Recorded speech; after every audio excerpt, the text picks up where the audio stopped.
freaks me out in class though when they move. Yeah, Why is that person not there?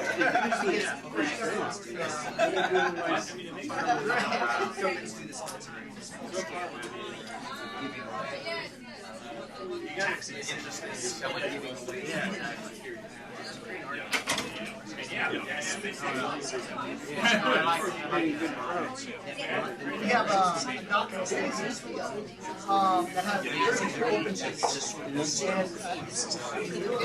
formally, rules and forms, there are no rules. yes, right. At least I am of the opinion that we should auction off some of these spaces to secure that. They still have time to But I We're all doing the lottery. Oh, you're doing both. Wow. Once for that. It's a their property. I actually, when I And maybe I'm just using the soft. yeah, which is We see those 300 insane thing that happen. I was teaching the fall, and I every group had a different topic for a final paper. So I auctioned off the groups. Everyone actually self-sold with their topic. they're not playing three-dimensional chess. Yeah. Like 10-dimensional chess, right?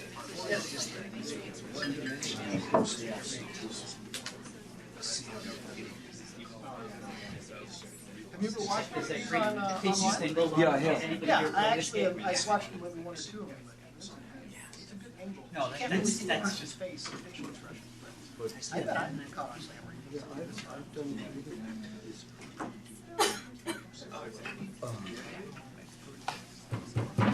Okay, welcome on this beautiful, sunny spring day.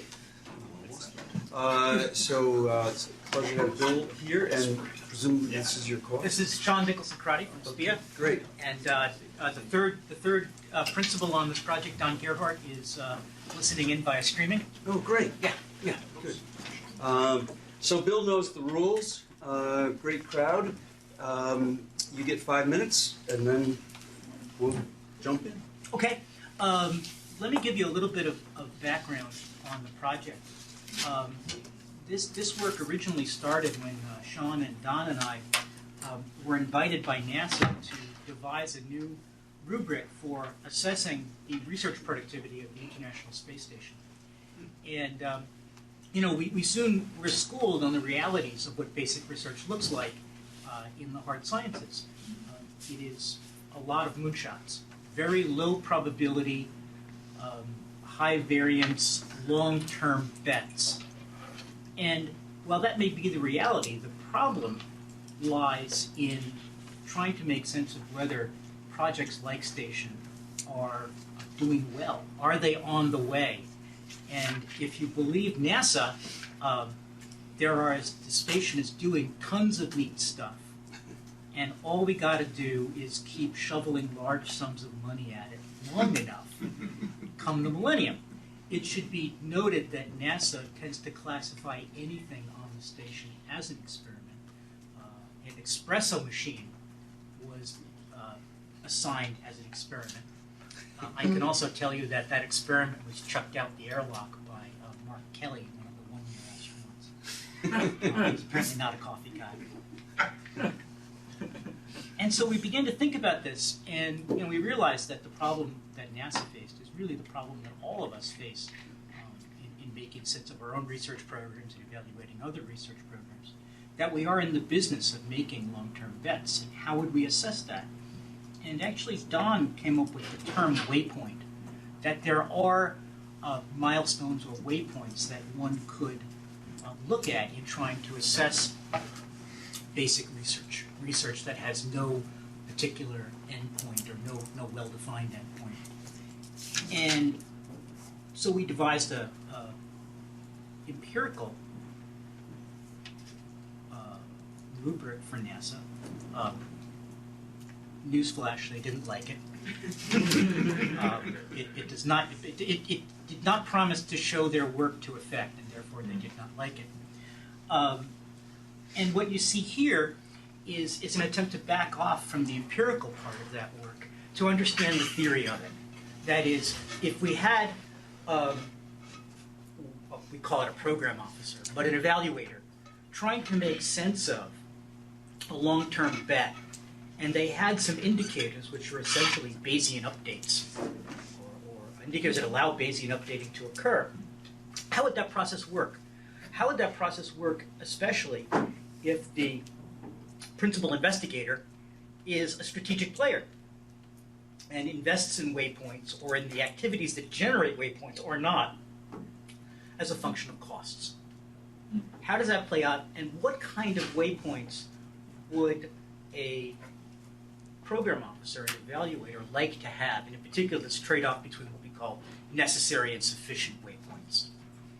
And so this work is partly aimed as a theoretic back end to a very large empirical project we're putting our heads together on, where we look at NIH, NSF, NASA, and other basic research funders in government to see how well waypoints work. As I'm a political scientist, there's a political end to this too. The work on political control of the bureaucracy has a rapacious Congress who wants benefits for their district facing scientists. And the question is, to what extent does the bureaucracy bend to congressional preferences? To what extent do they simply shovel out the pork rather than giving money out according to scientific merit? And our underlying expectation is that the ability of a program to resist congressional pressures hinges on their ability to distinguish good science from bad science. To actually be able to say, yes, we know these projects are good and these projects are bad. And so the empirical end is, how do they use waypoints to assess scientific research, which we think is an interesting question in its own right. But the political question is to start looking across programs, expecting that some of them are going to be better able to distinguish good from bad. And those are the programs that are going to be resistant to political pressure. So we're kind of telling a large, broad-scale empirical story about political control, or the absence of political control, rather than the work that's been done so far, which is pretty much case study based. We tell the story of the Forest Service, who was able to say no to Congress, or the story of HUD, which was not. And we're trying to say, well, why is some groups better able to do this than others?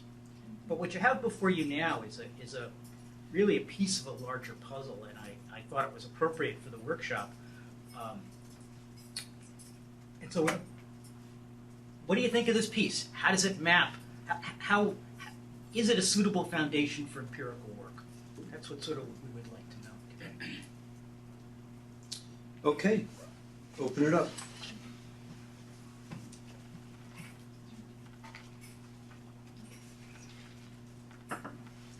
Yeah, go ahead. Yeah. Someone's got to start. Or I could. Yeah, had to be me. So I thought this was very interesting, and I like how at the end of the paper you do tackle the political question of the program officer maybe having to capitulate to the political pressures from above. I was wondering in your model if you're going to be able to include some sort of psychological fallacy, right? Sunk cost fallacy, where the program officer doesn't capitulate, not because of political pressures and a rational calculation, but rather, we've invested so much, so we need to continue to move this forward. I was just wondering if you thought about that. Well, it's an interesting question. A lot of my first, Sean and I were just talking about this before the talk, and I, it could be. What I would be really interested in, this is non-apologetically a model of optimal information processing. Right. And the interesting question would be, at what points does the optimal use of information create behavior that looks like bowing to sunk costs? That would be real, and there's going to be, particularly in a world where you have a project and an alternative. Presumably, the reason this project is funded and this one isn't is something to do with the value of that project and the probability of success. Uh-huh. And in that kind of world, even with bad information, you could wind up sticking with the old project because you're not caring about sunk costs. You're simply making an optimal value judgment. But it would be interesting to look at sunk costs to see if It's an empirical question. Right. Yeah. Just let me follow up on that, because I had a similar concern. So you've got these principal investigators who are behaving strategically. And then it reminds me of the old public choice literature. Then you've got this program officer who's looking out for the public good in a way that he cares about good science. Well, I guess I want you to think harder about what's the objective function of the program officer. I mean, particularly because you've got these moonshots where the payoff is way in the future. Right. The program officer's, let's say, 60. He's going to be 80 years old by the time he's going to be, say he's golfing in Florida. Okay? Right.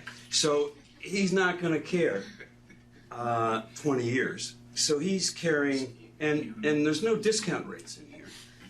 So one is, what's the objective function of the program officer, and how should discount rates be incorporated into this game theoretic approach, or is it just substantively, wouldn't it matter? So if you don't mind, Bill, I'll jump in first on the objective function, because I do think that's one of the tricks is it basically a kind of a guardian of the public good or a guardian of scientific knowledge, or is it can we portray it that way and capture something that's more complex, which is one of the things that program officers have told us, is that they basically take a portfolio theory approach to this, right? They're trying to essentially maximize mean, minimize variance, and they seem to have some sense of the other piece of portfolio theory, that you have to know the correlation across the assets, right? In order to think about that. And so that is something that we've been discussing a lot, is, okay, how do we, given that maybe is the way they're thinking about this now, what we don't have is a good sense of if they have this long discount rate, or if they're thinking of it in single period chunks. Right. And I think there's an argument that they may be thinking about it in shorter chunks, given the uncertainty of funding moving forward, right? I don't know if they think that they'll be making sort of related decisions in 5 years because they don't have the certainty about what their asset pool will look like. So we need to think about that, but as we think about it, if that's how they do look out at the world, then we still think this approach offers a sort of nice inlet, because they're making that mean calculation based on what is essentially an endpoint, or an assumption about endpoints on performance, and we're trying to help sort of give a better signal in the interim about what that endpoint might actually look like as they update. Yeah. Well, let me push this, and then with a cue going. Suppose we change the objective function to, they just want to keep their job as program officer. Would it change anything? And I'm not sure it would. In other words, they still have to sell it as science to Congress, let's say. So, and it's easier to sell good science than bad science. Let's say that. Let's make that assumption. Let's hope that's true. Always try it. But maybe it doesn't really.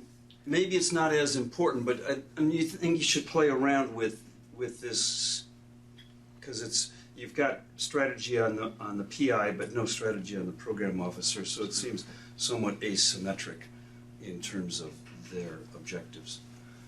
And you've got strategic behavior, as you introduced, on the part of politicians who always want pork for their district. So you've got basically 3 players. Here you only model 2, but as you alluded to, there's really Shadow play. There's 3, because there's Congress that's funding this whole thing, right? And whether or not it ends up as pork, or whether or not we actually fund it in the right way. But maybe that'd be too hard to model. 3 players. Not conceivably that it could be done.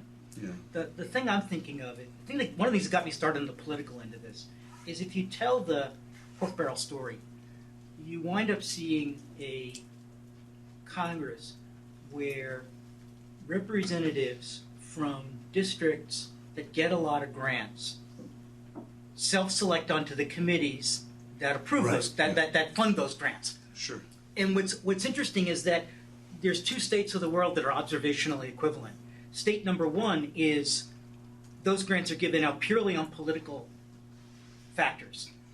State Right. number two is those districts are the natural recipients of such grants, and the members are there to run herd on the process. Sure. And deny purely political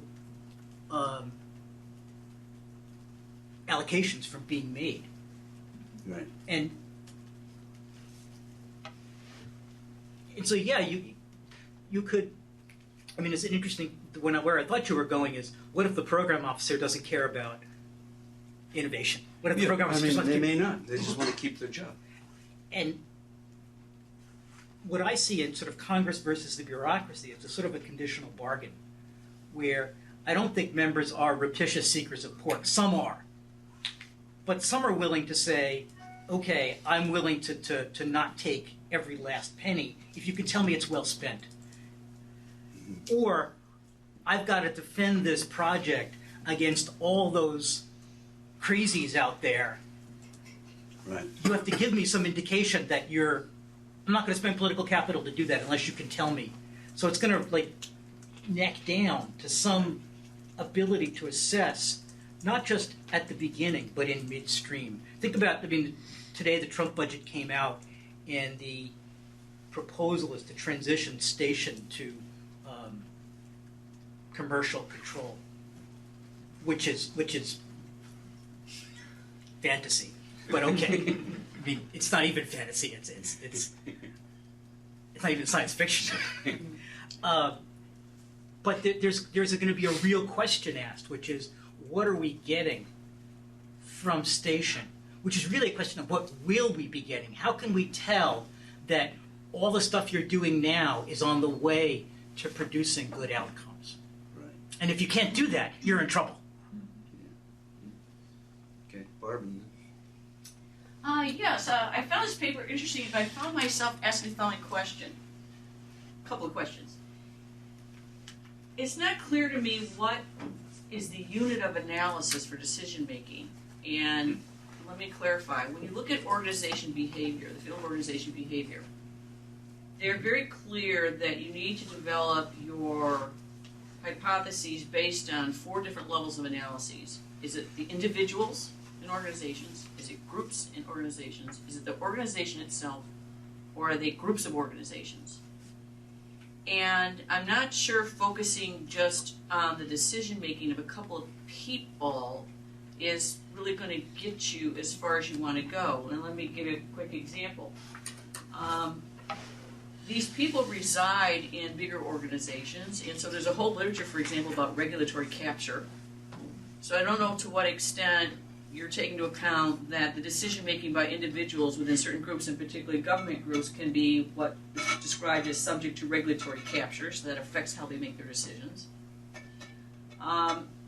Another thing, particularly related to the fact that these are funding programs where the outcomes, you really have no idea necessarily what you're going to get from them. Okay, so this is going to relate to, for example, the space shuttle program. When the Challenger accident occurred, as part of going back and figuring out what happened, one of the major pieces of the puzzle they found was that the basis of congressional funding, to sustain the funding from Congress, the space shuttle program gradually became framed more as, this will become a self-supporting program. We're going to be carrying launch loads and generating certain kinds of revenue, rather than recognizing that the funding of this program still has a lot to do with very experimental technology. As a result, the framing of the ongoing funding in and of itself was considered to be a major contributing factor to why the launch decision was made when it was on the Challenger. Because this pressure to say it's going to eventually support itself, there was this pressure to stay to a launch schedule. Notwithstanding the fact that the conditions of the launch were such that the engineers had reason to believe we might have a problem. And the concern about the funding overrode the safety and actually led to the Challenger launch, which we know was catastrophic. And so when you look at a lens, when you look at these kind of decision making from the vantage point of the field of organization behavior, they would structure the questions differently, I believe, and how you would look at it. And that, I felt, those insights that come from these other fields and people who have done this, I felt that having a better understanding of what that work already is might be an assistance to you figuring out then what is your value added. What insights are you bringing to the table that's not already captured by, or to what extent is what you're attempting to do not taking into account things that have already been studied in these other areas. And then finally, just on your point about waypoints, I do recall, and I'd have to check my files about this, but at the Kellogg School of Business, they have a Department of Management and Organizations. And there's a couple faculty members there, Jean Brett and Paul Hirsch. And I recall, and I know this was years ago, when I was taking courses from them, they specifically had research that had been done about behavior of groups and organizations and what happens at midpoints. So there's actually an empirical body of research that related to how certain organizations function, what you can tell by midpoints or not, which resonated with your characterization of waypoints. So it would take a little work for me to retrieve that, but I'm just saying there's a whole another set of scholarly inquiry that tends to be an organizational behavior that may come out of business schools that I think is really rich and already looking at a lot of these questions. And I just didn't know if you had tapped into that. No, that's a great. I just wanted. I'm sorry, it was a little lengthy to explain that, but it just happened. I got exposed to that when I was working on my PhD, and it was some of the newest stuff I learned. So even though my PhD degree was in communication school, I took courses at a Kellogg school, and it has opened up this whole other world, and these people were already studying this stuff. Interesting. So anyway, we could follow up more later, but that's the thing that resonated with me most when I was looking at this. I thought in some ways a lot of this work has already been done in some ways. Quite helpful. Okay. I think the difference, tell me if this makes sense, one of the things that looking at what we have looked at in the literature on innovation and assessment is it's really done in a sort of decision theoretic framework where no one is strategic, no one is anticipating other people's choices.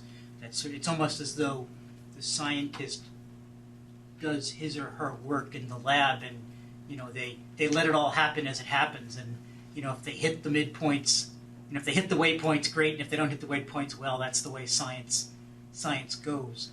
And the idea we were sort of bringing in, and maybe it's a little too implicit here, is the idea that these folks are strategic actors who have interests. They're not non-strategic players.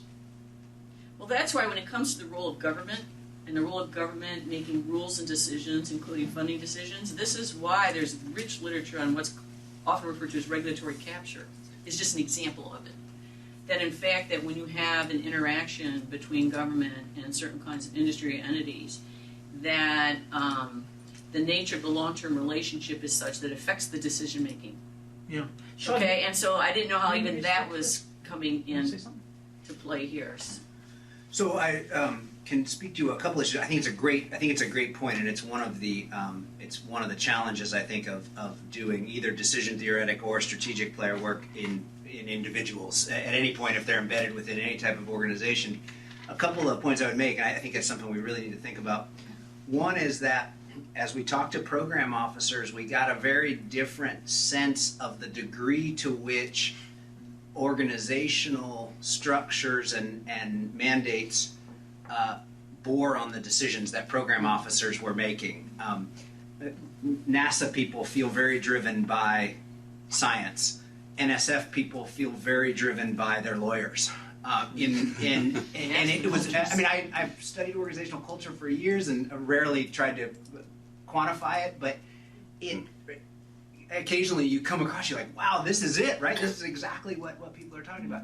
So I think we need to think about where is this more and less applicable, right? Where does the organization, if we think of that as a continuum, where can we say that these decisions are more driven by the individual's preferences for good science or whatever we end up deciding their objective function is, and where do we need to see that in fact, the interaction with industry over the long term and the creation of advisory boards and all the things that drive regulatory capture, in fact, do this. So I would envision FDA right at that end of the continuum, and then, but we do need to think about that a great deal. And then the funding expectations. That's what intrigued me most about Challenger, is that it was one part of an overall program, and that they built up a whole other set of expectations. Yep. And that actually led to pressures about certain critical decisions about how it was used, and that's considered, it's written about extensively, but this was considered a major reason why the engineers were overridden. No, I think you're absolutely right, and people make a similar... so what if that had been a waypoint? That's like a waypoint. Yeah. Show us that you can stick to a schedule, and the right, Columbia, of launches, Yep. and that influenced them to take a launch they shouldn't have taken, it turned out. the stuff on the Columbia accident Yes. basically makes the exact same argument in that on-time launch had become Yes. the only waypoint which was considered to be worthwhile. The other And the thing- study of Columbia referred to the earlier study about Challenger and found that a lot of things that were identified with Challenger were not corrected and addressed, and that's also contributed to why Columbia. No, Anyway, I'm sorry to interrupt. No, I think you're absolutely right. Yeah. Those are dynamics that we want to be thinking about. I think the other thing we want to be thinking about from the degree to which the organization binds on these individuals is the degree to which certain waypoints will be presented to Congress, because that's what Congress wants to hear. So in conversations with program officers and directors at NASA, they were very clear that there are things that are shiny and simple, not to be that they can take to Congress and say, look how great we're doing on this. And there are things that they themselves would then go on in 5 minutes to say aren't great predictors of sort of long-term success. But so this, one of the, and I like the political control story a great deal as a way to motivate this, because I'm also trained as a political scientist. But I do think, we need to think about kind of in part of the terms of the way the program officers are strategic as well, as they pick off waypoints to advertise versus those that really govern their decision making. Right. So this is great. Anything you can do to make Because Bill's you should life more consider how complicated waypoints is themselves perfect. can be Well, destructive. this was Because Challenger is an example where it actually harmed. we were So Don and I were in DC at a conference based on this, presenting this, and one of the conversations that that was quite impression forming was a guy from IARPA, the ARPA for the intelligence agencies. What's I don't know. It's the ARPA for the CIA, NSA. Okay. They formed their own, and he was talking about. He was very interested in the setting of waypoints, because ARPA has a slightly different research funding model where they'll give you a 5-year deal, but it's basically renewable every 6 months, and every 6 months you have to hit your milestone. And he was which is an interesting model, but he was talking about the selection of what the milestones are. And yeah, you're right. I mean, what you can get out of the model here, admittedly simply, is, if I can figure out the Bayesian characteristics of your waypoint, I can tell you whether it's optimal or not optimal. I can tell you if you're actually making those mistakes, because I think you're exactly right. And the people at NASA would say that, right? Yeah. The bright shiny object problem. Yeah, I think, was it Sean Keefe, NASA's administrator pre-Columbia, actually distributed a screensaver to his senior staff, which had a countdown to the station assembly complete date. Mm-hmm. Which the organization theorist just sort of hits his head against the wall until the pain goes away. So this is partly a story about understanding the nature of waypoints, because you want to be able to get exactly to those points where it's not optimal. To understand what the wrong thing to do would look like. Yeah. Got a few people on this point here, and then Angie. Okay. I really enjoyed this. This is really interesting. I'm an anthropologist, so I don't have much to say about the model. But I have a couple of questions. The first is, what about peer review? So that seemed to be a missing body of experts that sort of are intermediaries and are supposed to be assessing these proposals somehow. And I know program officers have quite a lot of empowered to select their portfolio, thinking about the Sure. balance issues, but I was wondering about that. And then the second question, and I don't know if it's tied up in what the response from NASA was to what you gave them, the rubric, or if it's something else that I'm imagining. But I'm wondering how the construction of waypoints might shape science in a way that is a little more conservative. I'm thinking about the last sentence that you wrote. Research is more likely to follow a predictable path, will be less vulnerable. And of course, I'm more familiar with NSF than NASA, but you know, all this transformatives, every research proposal is supposed to be potentially transformative. If everyone is sort of sculpting their 3 or 5 or 10 years of funding toward these waypoints, I'm wondering how that might drive the trajectory of sort of national science a little bit. Well, you know, we see sort of peer review as the gold standard. What's interesting is peer review varies across federal agencies, where NIH and NSF are probably the two that play it the way we would think of the optimal peer review process, at least. You know, and there's also systematic. There's also pretty clear peer review has systematic biases. But in a sense, what we're talking about here is what happens when you can't do peer review. You know, you have your panel that reviews all the projects and funds them. They really don't have panels for midterm reviews. And you know, maybe we could say, well, that would be, you know, you could be doing much better if you did that. That's one implication. And the picking waypoints can make, yeah, there was actually,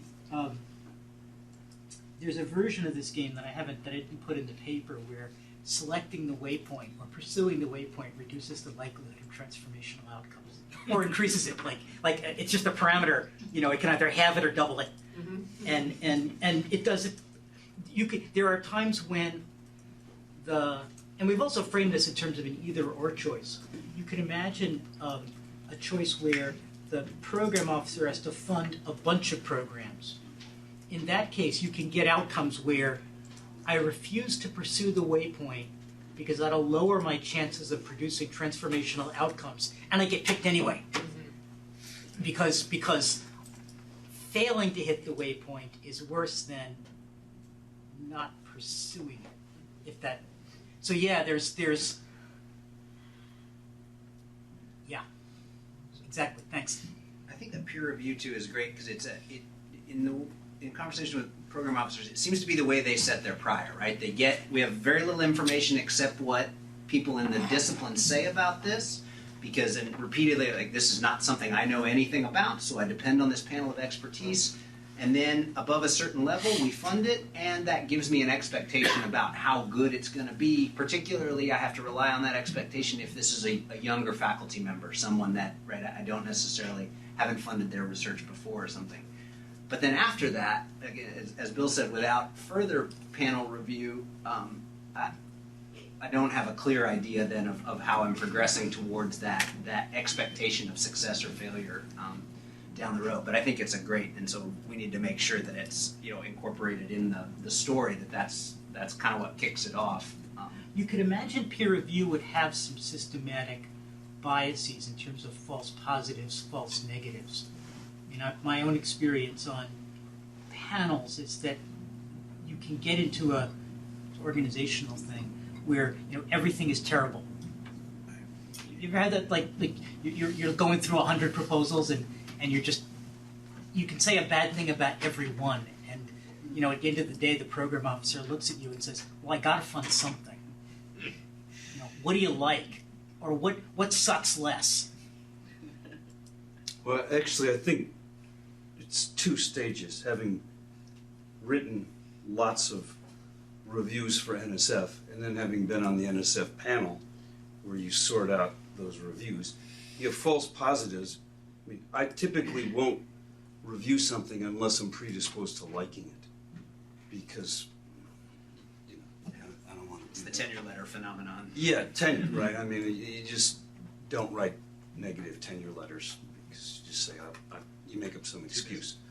So you say it would go the other way, towards false positives. yeah, you have false positives from the outside, but then when you're on the NSF panel, that's where you say, this is terrible, this is terrible, this is terrible. And then you stack them up and say, this is okay, and then you get one. And then you go to the Washington, and then that's where the horse trading goes on. So on the panel, everyone, you divide up, and each proposal is read by at least 2 people. And then you make if you both agree that it's terrible, it's just the panel agrees with you. But if you both agree it's great, it's probably going to get funded. If you disagree, then you make your case to the panel. Yeah, no, I'm familiar with the. So, Yeah. it's a 2-stage process, being the outside so-called peer review, and then the panel, which isn't really experts on all this research, but they're the older guys on the panel making these decisions. That's an interesting point, because if you notice one of the figures, there we sort of identify a point W1, which is like a really Right, good exactly. waypoint, Yeah. and that's sort of where we think peer review is. Very low false positives, very low false negatives. Yeah. But that may not be right. I don't Like think peer that's review right. as an alternative might shade towards one of those 2 sides. That's Yeah, I think so. yeah. No, I think you're right. That's very interesting. To Lee's point about horse trading, to what degree are you taking into account that each proposal is not looked at in isolation? And it's a long-term thing, or it might be like, this year I'll give you this, next year you're giving me slack on that. I mean, that's how things normally happen anyway. You're not necessarily making a funding decision independently on each thing. I noticed that it's also, it would be really interesting, and NSF doesn't like to be studied.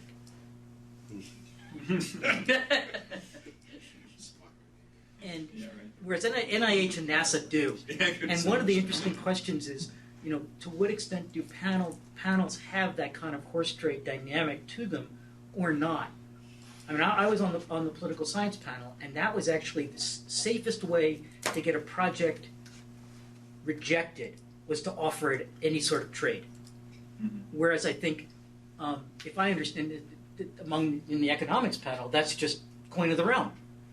You're smart, I'm smart, you like A, I like B, let's fund both. It's Pareto improving. And it may even be, I mean, it's not a pernicious thing necessarily. And horse trading is particularly appropriate to take into account in political settings, particularly the decision makers' government. Yeah. No, Not all the time. it's like falling off a log. I mean, it's just the obvious strategy. But I wonder, it'd be interesting to start thinking about how that would play out in terms of false positives, false negatives. Like, what would it do? If you're a yes on a project and I'm a no, and we reverse on another one, and we fund those 2 projects, what does that mean in terms of the prior we would have, like the joint prior? That's an interesting question. Angie, sorry, I want to get in here. And then Claudia, and then John. So I want to echo a lot of what Barb says. I'm going to read some of this, but I'd like to give you an example of a time when waypoints are used. Sure. And the disasters that can happen. Yep. So IT people talk about deliverables, Mm-hmm. and they are very good at their deliverables, which are waypoints. They suck at systems. I deliver X, I deliver Y, I deliver Z. What do you mean it doesn't work? Oh, our bad. X and Z didn't talk to each other. So the IT systems people will talk about a manager or a systems manager who keeps an eye on all the waypoints, the deliverables along the way, and coordinates amongst them so that even though no one else sees the various large pictures, someone sees the large picture. And you actually in your paper talk about waypoints as almost a math metrics, where you talk about, for example, such as publications, invention reports, patents. If we not want to get to the moon, I don't care if NASA got a patent along the way. Full stop. Yep. So somebody's got to look at the system, and waypoints, your paper doesn't seem to capture who keeps an eye on all the waypoints to keep an eye on the overall project. And that led me to a couple other things. Again, there's been too many movies lately about how we got to the moon and those type of things. So I don't actually know this much. I just like movies. The one is I don't think you've accounted for externally created waypoints. The Soviet Union did it first. Oh crap! Everybody gets funding. We want to get to the moon first, but they're already in orbit. Our bad. Screw the waypoints. You get funding. So when there is that externally almost emotional zeitgeist of the culture that shifts our waypoint, how do we accommodate that? And then I'd like to suggest, and again, this isn't my area, but I think someone in the room, in fairness, it is. I can't remember because it was from another conversation. Some research doesn't need waypoints. Everybody just understands. And even if you explain to me the waypoints, I still wouldn't get it. Does that mean that research shouldn't be funded? How does that, what if I just understand the intrinsic value of it? Sorry, this is, here you go. How much TV I watch. So this is the West Wing. We went to the moon. I don't know how they did it. But by God, we were going to do it. And our president stood in front of us and told us we were going to do it. So we all embraced that. So, my question to you is what happens when I just understand the importance of X? I don't need waypoints. And how that impacts the decision making. So what if I know we need to make it to the moon, and while I'm spending so much time trying, even though you've already bought into the idea of waypoints, or that I need to make it to the moon, what I have to do is filter and recreate my research that will get us to the moon in a way that recognizes the importance of waypoints. This is problematic. Well, the thing I would say is that this is not a generic model of scientific advancement. It could be that we simply decide a particular goal is important enough that we're committed. We've thrown our hats over the wall, and we're not going to figure out. We're not going to make midterm assessments. See, but I think even if you do that, if you think about this from a performance measurement approach, right? So rather than if on the one hand we're talking about strategic behavior in politics, on the other hand we could think about this just as performance measurement, right? We could go back to old stuff like Moore's concepts of sub-objectives or something like that. Let's say that we commit to getting to the moon. And we're going to have, or to take a real example, and I know that the moon, we had some parallel trajectories for how we were going to do it. But we can also think about, hey, we want to be able to blow people up across the globe. So we need to develop ICBMs. And so we're going to go in parallel. We need to develop something that we can stick a big bomb on the end of and get it somewhere.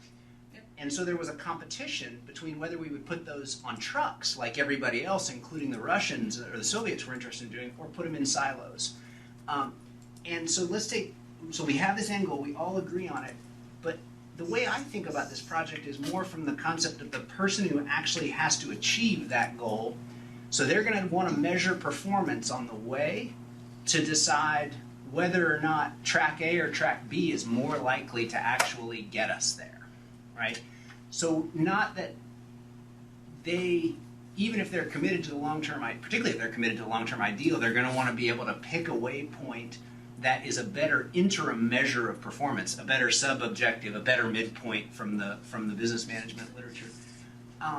As opposed to, it seems like, and if I'm getting this wrong, please correct me, it seems like you're making a perfectly valid point that if I want to do is be able to sell science, which is part of what's in the title, and is part of this, then maybe what I need to do is just make sure that it is alluring to citizens who will, in fact, then pressure their politicians to. Right.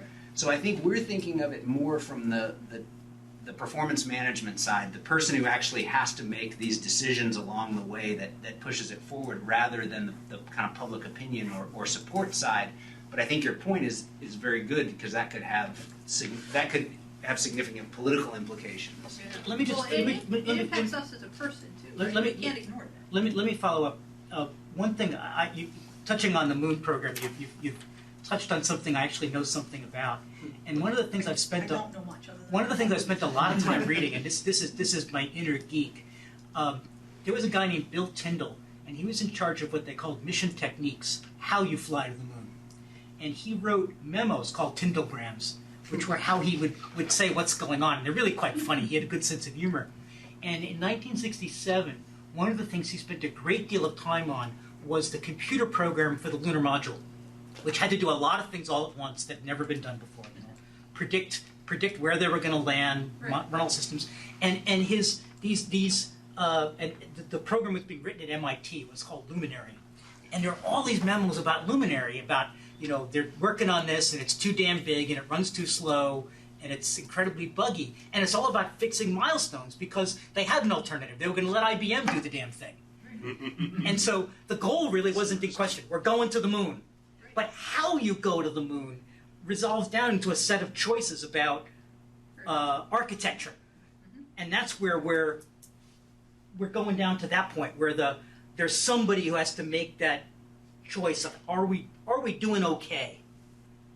And now on the moon, I guess you know, it's not quite, well, I guess it is a moonshot, but it's a moonshot that has a, you know, an objective end to it. But I think that I think it's another important piece that we need to think more about is the difference between an endpoint which actually can be identified and many of the endpoints to the type of big science endeavors that we're interested in, that we have some idea, but there's a pretty big confidence interval around what that kind of might look like and whether those two things drive different strategic behavior along the way there. No, I think that's a very good point. yeah, that's an interesting, yeah, like you're right, that going to the moon actually had an endpoint. Yeah. Well, Yeah. so we've got Federica on this, and then we've got a whole bunch. I'm actually on that too. Jess and Claudia and John. So we've got a queue. I'm gonna give it a shot. So okay, so this is. So now I'm having some trouble because I completely understand that we want to go to the moon, and like Bill wants to go with like a car, and I want to go there with like a jet or whatever it is, and like or the bomb, right? So these are independent projects with the same goal. Like the transformational goal is the same, and this gives me a set of choices that I can make as a strategic actor, depending on whether strategy A is going to get me there faster, better, cheaper than strategy B. But it wasn't clear to me in the project, in the paper, that this is actually the choice. Because when you talk about portfolio choices, my understanding is that the PO is deciding whether to fund my research on ancient Athens or to send like Bill to the moon. In which case, I think that Bill is going to go on the moon, right? And so, like, are these choices made between projects that have the same goal, or are these completely different projects? In which case, the choice of sort of like a preceding path-dependent investments and whatever else has been already put into a goal, like with project A, is going to have a leverage on the decision-making process of the PO.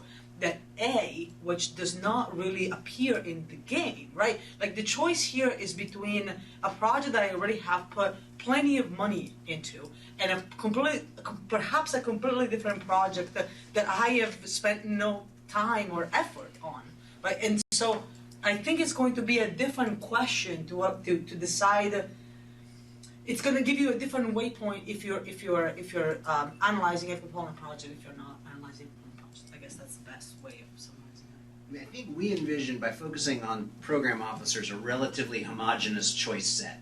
So I'm going to fund research on ancient Athens, or I'm going to fund research on ancient Mesopotamia, and right, for whatever it is I'm trying with my funding body to produce in terms of knowledge, Right. I'm going to make a decision along with the peer review and my kind of priors about which of these will do best. But it won't be a decision between the moon and ancient Athens. So it's constrained. Right, but in ancient Mesopotamia, I want to study, I don't know, the floods, and in ancient Athens, I want to study governance, right? I mean, this is sorry, I put too much of a stark distinction there. But the investment, the previous investment, is I think what Anthony raised earlier, which is that idea of a sunk cost problem, right? Let's say I've already invested in a decent amount in research on governance in Athens, and maybe just a little more gets me over that hump, right? As opposed to this project that I haven't invested in. So I think that's a parameter that we want to decide if it's an empirical implication that we can test, or if it's something that sort of has to in some way be, be built in. One of the things that IARPA guy was interested in is not just probability but value, which is easy. I mean that's not that just didn't put it in because it was Monday and I wanted to get the paper to Allison before in time. But you get a value, but that sort of marginal increment. Yeah. That's a different one than Anthony's point. No, it's right. Just Yeah. But I think the marginal cost It's actually is. slightly different than Claudia, but it's on this point, which is, it seems that, I think a few of us are sort of interested in kind of the scope conditions, right? Like what kinds of projects, what is exactly the context of the choices that these managers are making.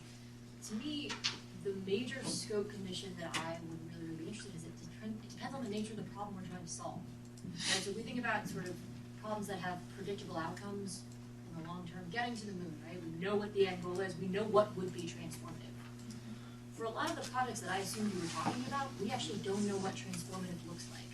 And so I'm confused about how you think about so you've got lots of interesting ideas about uncertainty around the waypoint, but I'm actually more concerned with uncertainty around the outcome. Are there certain kinds of outcomes that require waypoints and others that don't because you just don't know what transformative would be, and therefore any step along the way is not informative? So I don't know if that, again, that's just a scope of it, right? Maybe that's not the kind of project you're talking about. But if it is, it seems like you could build in a parameter around sort of probability distribution of the outcome itself, first of all, right? Of what kinds of possible transformative outcomes are actually possible? What if we simply, one of the things you come up with in some of this is that there are projects for which waypoints are not very useful because they're not very predictive.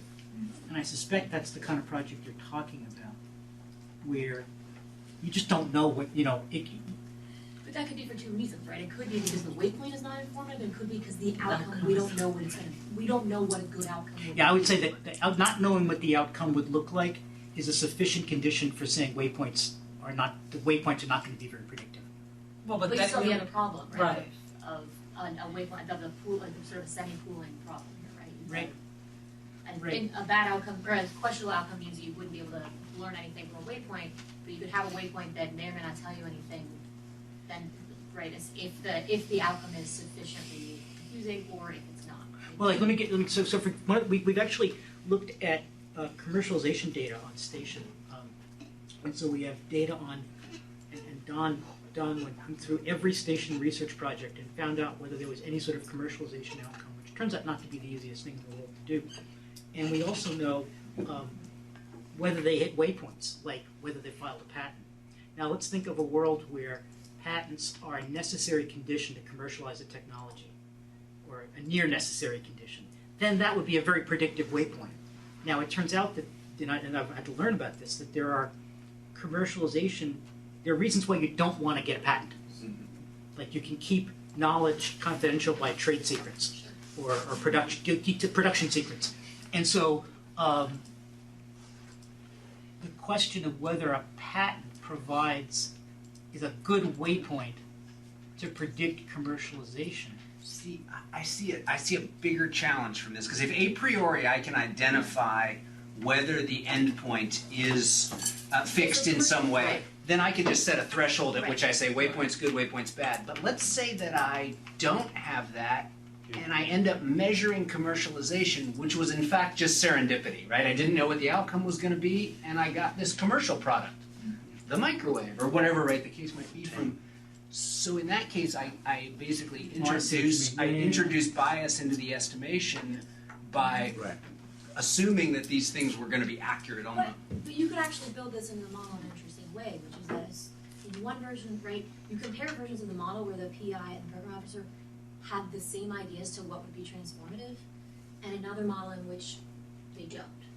So you're saying that insofar as we have good ideas about the outcome, waypoint should be better. Yeah. That's the only condition under which they might be relevant. Yeah. And so to flip that, Well- for real true blue sky basic research, that blue sky basic research is rife for political intervention precisely because you can't define the outcomes and So- therefore can't assess it. So you might as well use Portland. That's right. That's right. It's a purely rational strategy. If you can't tell a politician why X is better than Y, you have no good reason for resisting the temptation to fund Y. Well, that has Maybe horrible just as implications for pertinent scientific as- innovation. That's exactly what. Yeah, no, I think that's okay. That's great. You're gonna never end up funding those projects. No, you can No. well fund them. No, there's a strategy under which you do. Yeah, and it just becomes political. Or the thing you have to do to sell that science is different than what you have to do to sell science that has a Yeah. identifiable waypoints and a defined outcome. I think you could just define two types of outcomes, right, and see how the model plays out differently under those Yeah. conditions, because that would be super interesting. And that puts it starkly. I think that's good. Yeah. Claudia's been very patient, and then John, and then Gottfried. So maybe let's take some comments. Okay. Yeah. Sure. So everybody Yeah. gets Please. in, and then Please. So Claudia, please. Good job, Bill and Sean. And I read a long time ago an article by Paul Schulman that it was about non-incremental policy making in NASA. And actually, what the article that suggests is the need of having a particular thresholds in order for certain programs to advance. And these three thresholds that he was talking about was about having a threshold in public opinion support, threshold in political support, and threshold in terms of financial support. That actually comes to that. So I was wondering whether that has to do with the strategic behavior of the program officer. And also, I would like to hear more about what are the characteristics in terms of tenure for this program officer. Is there a particular average time for them to be in this position? Maybe that behavior, that decision about promoting one particular project over the other is based on what is the time that he has been in that position. Why don't we just hold those and then come Yeah. back to them. Thank you, Clark. And then John? A couple of quick questions. It seems to me that there's a fundamental assumption that a good research program leads to good results, and a bad research program leads to bad ones. I don't know how much that plays out. I think there's lots of exceptions where you have a great proposal, everybody's doing the right thing, and you really have no results. Also, kind of some intuitive scientist that comes up with a big breakthrough. So what do you do about that, or am I kind of misunderstanding that? There's a paper that came out recently called Natural Selection of Bad Science that argues that the way we define results selects for poor methods. So kind of related to that. And then I think maybe the more interesting question is, what do you do about adaptive management? Because often what makes a research program effective is the ability to say that waypoint is no longer relevant, we're going for a new one. Right. How do you respond to that? I mean, taking a left turn at a certain point could mean you're going the right direction or you're going the opposite. And I don't know how from the outside to measure that prior to actually, having those endpoints or not. Interesting. Gottfried? Yeah, thanks for the paper. Correct me if I misunderstood. From my reading, I got the impression that you are showing that the life cycles of basic research programs are analogous, and they have these generalizable waypoints. And I kept wondering, why are they assuming that we can generalize?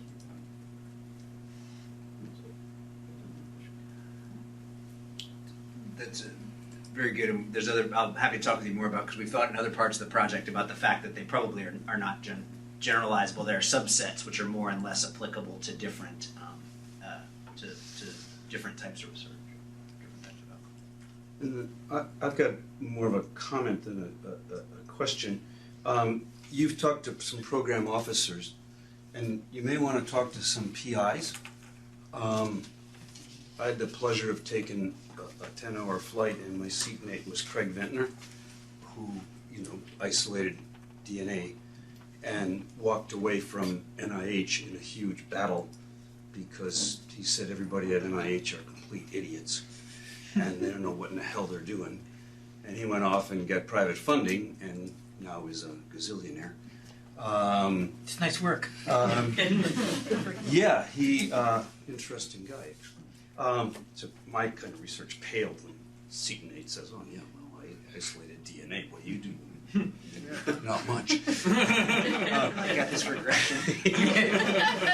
But he's happy to talk actually, and it's well written up. His big battle with NIH, and that was clearly transformative research. And I don't know if it was about waypoints or that they just didn't believe him. That he said they didn't believe him, and he said, "No, I know how to do this," and they go, "Well," so it'd be. That's anecdotal, but it'd be interesting, you've got the POs that you've talked to, it'd be interesting to talk to some high-flying PIs in their accounts, or if you can't talk to them, but Ventnor would probably talk to you. Yeah, I mean, there is the, one of the things that Just fly a lot. Maybe you'll find That's right. Maybe one of the things this project highlights is that You have to fly business. his the PI's risk profile may not be the program officer's Yeah, risk that's profile, right. and that I think if I understand that the sequencing problem, Ventnor was there was a peer review panel that carefully reviewed the technique and said, no, we don't think on balance this is the way to go. Yeah, And he said, right, you're wrong. exactly. And it turns out he was right. Yeah. That goes back to something that Jessica said. But it gets at your tracks Yep. of that. Then there's private funding, so that potentially. Just a quick note, and maybe you're familiar with this, so the United Kingdom has a model that they use for funding. Uh-huh. You could hear a lot of feedback on it. It is similar to what you're talking about, not waypoints, but peer review. Uh-huh. That literally funds or does not fund, and it's on a 5-year, the last I knew it was on a 5-year cycle, and it literally will put you on probation as an academic researcher or allow you to continue to progress in the UK. So, and they use, it's something very similar. It might be worth a look at as you're considering this, because the impact of it is just incredibly, I'm not going to bias you and tell you what I think of it because I experienced it. So, but I can also connect you with a couple people who actually run some of these. They're high esteemed people, and they get to look at your research and judge it and say, well, that's crap. You're on probation. It's the awesomest thing in all of mankind. So, but I can connect you to a couple of those people who can have those conversations with you and sort of talk to you about how that funding is doled out. It's had drastic impacts on the UK and their scientific research. Drastic impacts on it. So if you want to address any of the other comments, questions, and kind of wrap up. No, this is terrific. This is the kind of advice we needed. So I'm really thankful to everybody for their comments. We're at the beginning of something that's probably going to keep us occupied for the next few years, and so we got a lot to work on. So thanks. Great. It'll be transformational. When everyone is transformational, no one is transformational. It was amazing. I get on this flight and I dashed. It just made my connection from Denver to Washington DC. For this article. My nice, business class seats. Monday. Or early.